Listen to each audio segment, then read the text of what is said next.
What's up? This is your man, Mr. Franklin, aka Kamikaze. Want to welcome y'all to another edition of Rant the Jewels, aka From the Mind of Mr. Franklin. Going to catch up a little bit, man. You know what I'm saying? I've been slacking, but we've been on the road. Generation Next is the movement. Shouts out to all the artists out there that have been putting in work and all the artists who have been giving me feedback on the video. So I thought it was time to drop another one.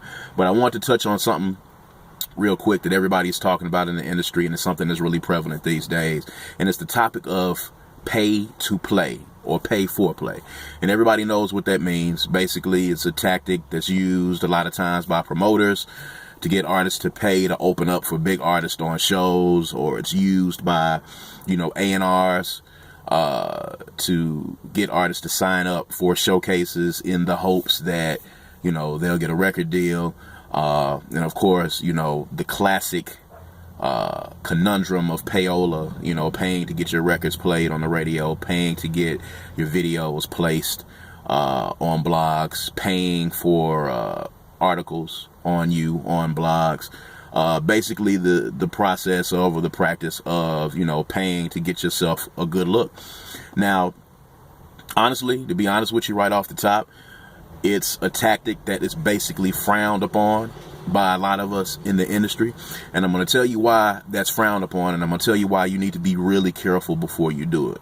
Because what I'm going to say after this is going to have something to do with this. The reason why it's frowned upon is because usually in most instances, the people that are offering these opportunities to pay for play or pay to play are selling you dreams. When I say selling you dreams, I mean absolutely selling you dreams. And that means that the person that is asking for you to pay them for an opportunity can't really deliver on that opportunity that they say that they can.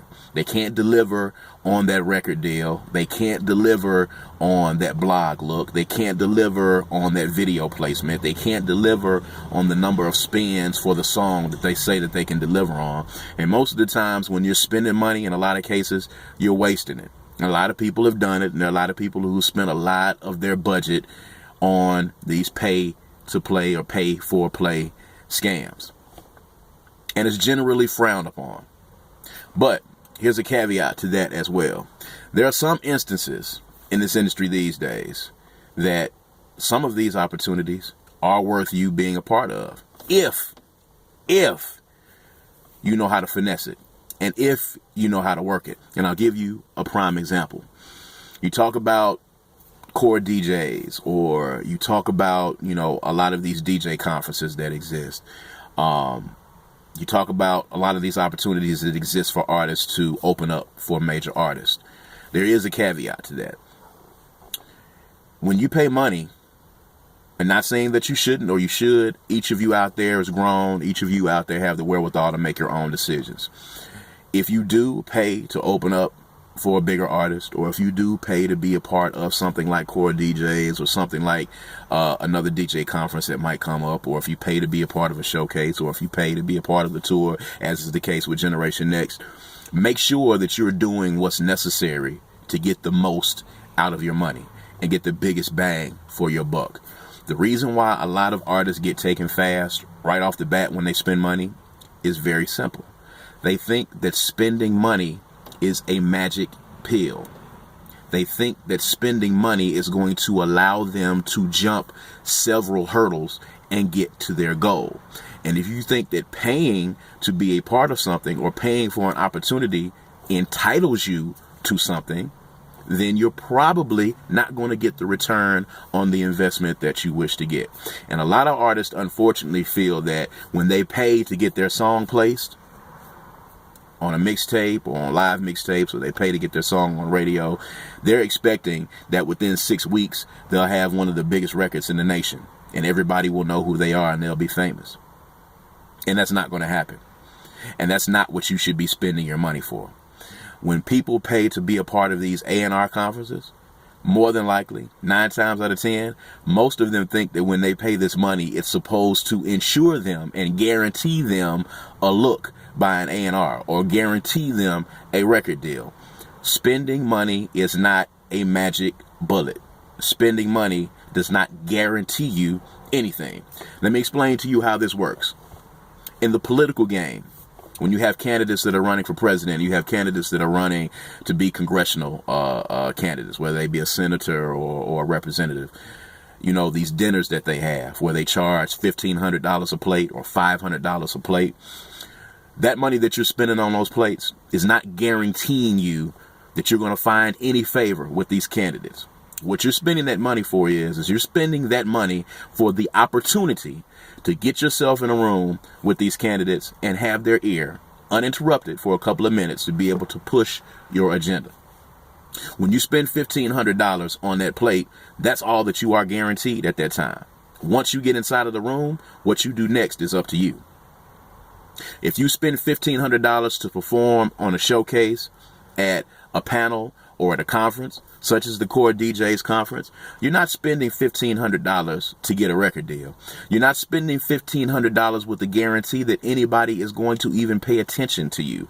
What you are spending money on is you're spending money on the opportunity to get inside of the room and have an uninterrupted conversation or have an uninterrupted performance in front of people who you would not otherwise be able to get on the phone.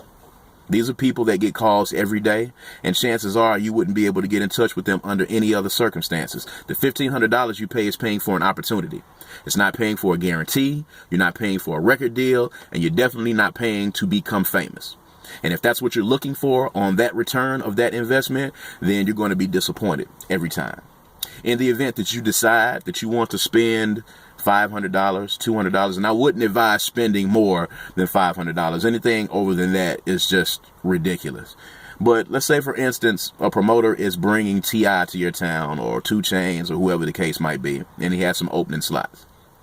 If you decide that that's the route that you want to take, I don't suggest it, but if that's the route that you decide to take, make sure you get yourself in a position to make the most of that opportunity.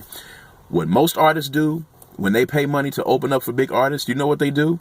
They spend their money, they get on stage and they perform, and then they turn into male groupies after the show is over with. They go hang out backstage, they take pictures of themselves with the artist backstage, and they brag on social media to all their friends about how they're hanging out backstage, and they brag to people that they run into about the fact that they're opening up a show. They don't take CDs, they don't take merchandise, and they definitely don't come prepared to make contacts with or get in touch with or network with anyone. And if that's what you're spending your money to do, then of course you're not going to get return on an investment. If you're coming to do a show and you want to have a captive audience of 2,000 or 3,000 people in front of you, then come prepared to sell CDs. Come prepared to sell merchandise. Come prepared to make the most of that opportunity. But if you're looking for a magic pill and a magic bullet, spending money is not it. And again, spending money in most of these instances is frowned upon. But in the event that you do find something that's legitimate, make sure that you're making the most of an opportunity. Stop thinking that paying money is supposed to guarantee you anything. Spending money these days is absolutely 100% necessary to be competitive in this business. Anybody that tells you that you don't have to spend money is not doing you a service. They're doing you a disservice, because in this day and age, if you don't have a budget, if you don't have some means to be able to support yourself, if you don't have some means to participate in the system as it works right now in the industry, then you're not going to be successful. But if you do spend money, understand what you're spending it on, understand that you're making an opportunity for yourself, and make the most of it. And then make the decision as a grown man and as an artist at that point if you want to pay for that particular opportunity. Ask questions. Find out who is doing the event. Find out who is offering the opportunity. Find out what you're supposed to get out of it, and then assess what you need to do to make the most of that opportunity. If you decide to spend money, understand that there are no guarantees. There are absolutely no guarantees. And if you're spending money these days thinking that you're guaranteed anything, whether it be a deal, whether it be a hit record, whether it be anything of the sort, you're going to be disappointed. Be smart. Be smart about how you handle your business. If you decide to pay to play, make sure you got all your ducks in a row. All right? Peace.